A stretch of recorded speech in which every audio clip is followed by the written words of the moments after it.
ভাবুন তো, এমন এক জায়গা যেখানে নদীর তলায় শুধু বালি নয়, আছে হাজার হাজার পাথরের রাজ্য।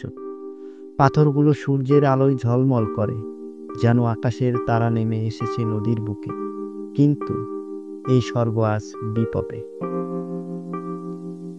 ভোলাগঞ্জ সাদা পাথর সিলেট শহর থেকে প্রায় ৪৫ কিলোমিটার দূরে কোম্পানীগঞ্জ উপজেলায় অবস্থিত। এখানকার প্রধান আকর্ষণ পিয়াইন নদী ও পাহাড়ের পাদদেশে ছড়িয়ে থাকা সাদা পাথর।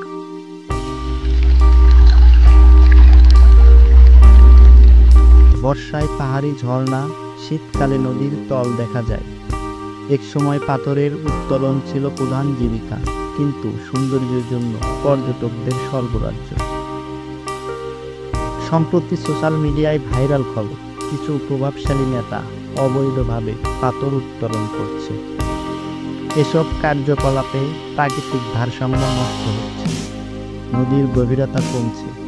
পরিবেশবিদরা সতর্ক করেছেন, এইভাবে চললে ভোলাগঞ্জের সৌন্দর্য হারিয়ে যাবে।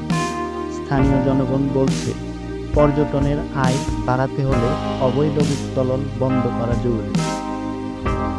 প্রশাসনের অভিযান চলছে, কিন্তু প্রভাবশালীদের কারণে পুরোপুরি থামানো কঠিন। অনেক মানুষ এই পাথরের সাথে জড়িয়ে আছে। কেউ নৌকা চালায়, কেউ দোকান চালায়, কেউ বা পর্যটকদের গাইড করে।